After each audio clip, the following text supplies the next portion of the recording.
गरीब माँ बेटियों का मिट्टी का घर और फर्नीचर। ये लो, मैंने मिट्टी खोदकर इस तसले में डाल दी है। अब जल्दी से इसे ले जाकर माँ को दे दो। माँ कब से मिट्टी का इंतजार कर रही हैं। लो दीदी, मैं तसला ले आई। अभी माँ को और मिट्टी चाहिए। दीदी, माँ को तो मिट्टी का घोल भी चाहिए था ना। मैं मिट्टी का घोल बना देती हूँ। चलो तुम जाकर मिट्टी का घोल बना लो, मैं और आंचल जाकर माँ को मिट्टी देकर आते हैं। आखिरकार अर्चना, आंचल और पूनम, इन तीनों बहनों की माँ शोभा ढेर सारी मिट्टी से क्या कर रही थी और क्यों वो तीनों बहनें हड़बड़ी में बार बार तसला भर के मिट्टी ले जाकर अपनी माँ को दे रही थी। हाथ के पंखे में भी जान नहीं बची है। पंखा करते करते हाथ दर्द हो गया मेरा तो। शुरुआत के दिनों में ही इतनी ज्यादा गर्मी पड़ गई है, न जाने आने वाले दिनों में कितनी भयानक गर्मी पड़ने वाली है। ये टेबल फैन भी हफ्ते भर से ठीक होने के लिए गया है, लेकिन अभी तक वापस नहीं आया। माँ, बहुत ज्यादा गर्मी लग रही है और प्यास भी लगी है। ठंडी ठंडी कुल्फी दिला दो ना, बाहर कुल्फी वाला आया है। अभी माँ के पास पैसे नहीं है, वरना वो तुम्हें कुल्फी दिला देती। ऐसे जिद मत करो, रुको मैं तुम्हें पानी देती हूँ। आंचल जैसे ही बर्तन से पानी निकालकर अपने भाई रंजीत को पीने के लिए देती है तो वो फौरन गिलास जमीन पर फेंक देता है, जिसे देख। तुमने ग्लास ऐसे क्यों फेंक दिया? खुद इस बर्तन का पानी पीकर देख लो, कितना ज्यादा गर्म हो रहा है। इतनी गर्मी में आप मुझे गर्म पानी पिला रही हो। मैं कभी आपसे बात नहीं करूंगा।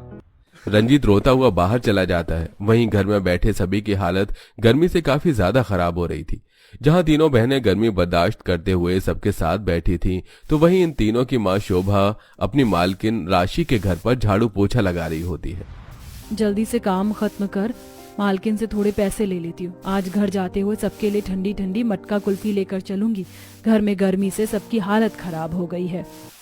शोभा हॉल में झाड़ू लगा रही होती है कि तभी जैसे ही शोभा कूलर बंद करने के लिए जाती है तो कूलर से निकल रही ठंडी हवा के सामने मदहोश होकर खड़ी हो जाती है।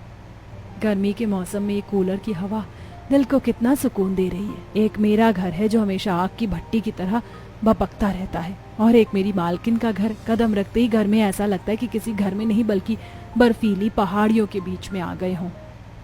शोभा कूलर के सामने खड़ी होकर ठंडी हवा ले रही थी कि तभी वहां उसकी मालकिन राशि आती है और कूलर का बटन बंद करते हुए कहती है, मुझे लगा कि ये महारानी यहाँ पर साफ सफाई कर रही हैं, लेकिन नहीं, ये तो कूलर की हवा खा रही हैं। कूलर की हवा के साथ साथ ठंडा जूस भी ले आऊं मालकिन आपके लिए?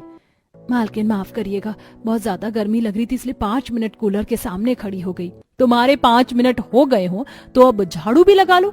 इतना ही कूलर की ठंडी हवा खाने का शौक है तो मंगवा क्यों नहीं लेती? कोई लाख रुपए का नहीं आता है कूलर, कामचोर कहीं की।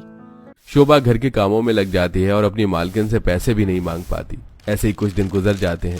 शोभा की सबसे छोटी बेटी पूनम 15 साल की थी, जिसके चलते वो रोज स्कूल जाया करती थी।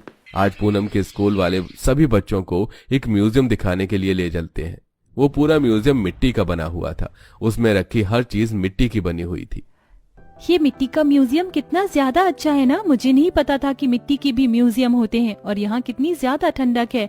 इन लोगों ने एसी भी लगा रखे हैं और हमें दिख भी नहीं रहे।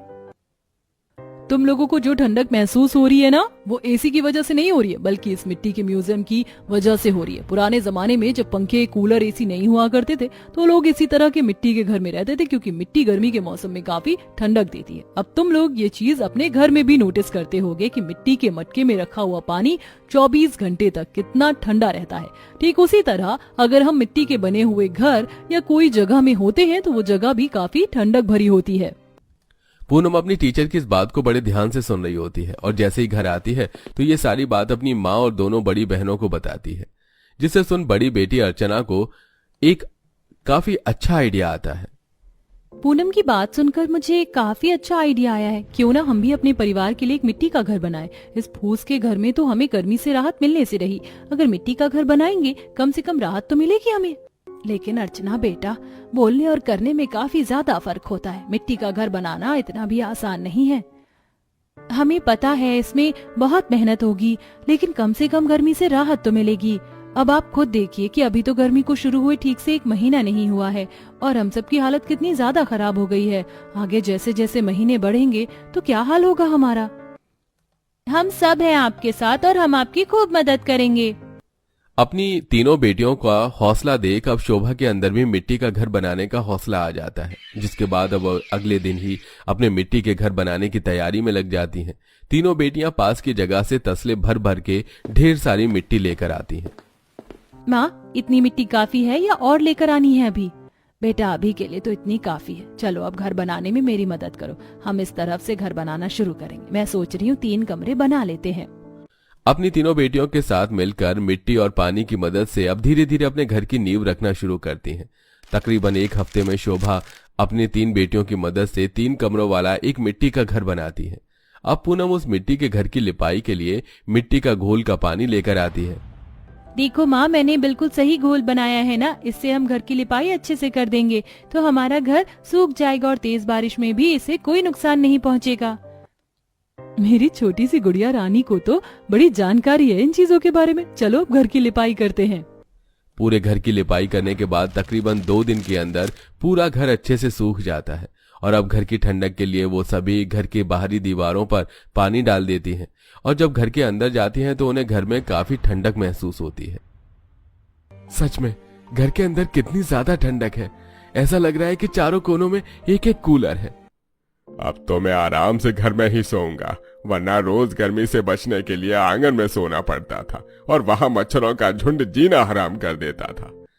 बाहर चाहे कितनी भी गर्मी क्यों ना हो, लेकिन इन लोगों के घर के अंदर हमेशा ठंडक ही रहती। मिट्टी का घर बनाने के साथ साथ सभी लोग जुगाड़ करके सबके सोने के लिए एक मिट्टी का बिस्तर और मेहमानों के लिए मिट्टी की कुर्सी भी बनाते हैं। अरे, ये मिट्टी का बिस्तर कितना ज्यादा ठंडक भरा है ना, ऐसा लग रहा है कि मैं बिस्तर पर नहीं बल्कि बर्फ की सिल्ली पर सो रहा हूँ। कितना मजा आ रहा है इस पर सोकर। घर के साथ साथ हमने थोड़ा बहुत फर्नीचर का सामान भी बना दिया है। मैं तो सोच रही हूँ कि हम थोड़े बहुत मिट्टी के बर्तन भी बना देते हैं। मिट्टी के बर्तन में बना हुआ खाना खाने में भी काफी ज्यादा स्वादिष्ट लगता है। घर और फर्नीचर का सामान बनाकर उन सभी को काफी ज्यादा राहत मिली थी। खाने से लेकर सोने तक अब उन सबको आराम ही आराम था और अब तो तीनों बेटियां सारे काम खत्म कर मिट्टी के गुड्डा गुड़िया, खाट, खेल खिलौने, छोटे छोटे बच्चों के खेलने के लिए घर, साइकिल जैसी चीज बनाती हैं, जिसकी बिक्री काफी आराम से होती है। ये मिट्टी के बर्तन कितने सुंदर है ना, मिट्टी की हांडी, प्लेट, कटोरी, इन सबको जब मैं अपने किचन में रखूंगी तो मैं सोच रही हूँ मिट्टी के बर्तनों में ही खाना खाएगा। देखो ना, ये मिट्टी की गुड़िया कितनी सुंदर है, मुझे ये गुड़िया दिलाओ ना, मुझे गुड़िया लेनी है।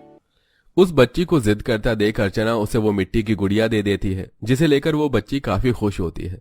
वहीं जब आस पड़ोस के लोग जो अपने बड़े बड़े घरों में एसी और कूलर की ठंडी हवा में भी इस गर्मी से काफी परेशान हो रहे थे, वो वहीं कड़ाके की गर्मी में भी पूरा परिवार अपनी मिट्टी के घर में काफी ज्यादा खुश था।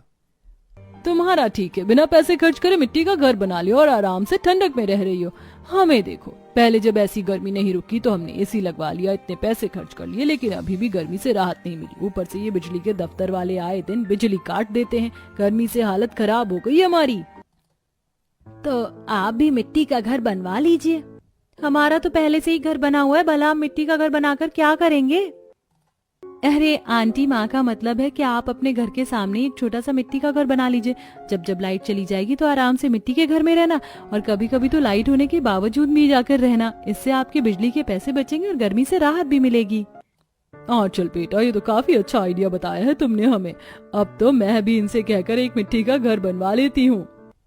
आखिरकार बिना पैसे खर्च करे थोड़ी सी मेहनत करके इस गरीब परिवार को भी गर्मी से राहत मिल जाती है और अब इसी तरह अपने मिट्टी के घर में और मिट्टी के छोटे बड़े फर्नीचर के सामान और मिट्टी की छोटी मोटी चीजों को बेचकर पूरा परिवार हंसी खुशी रहता है।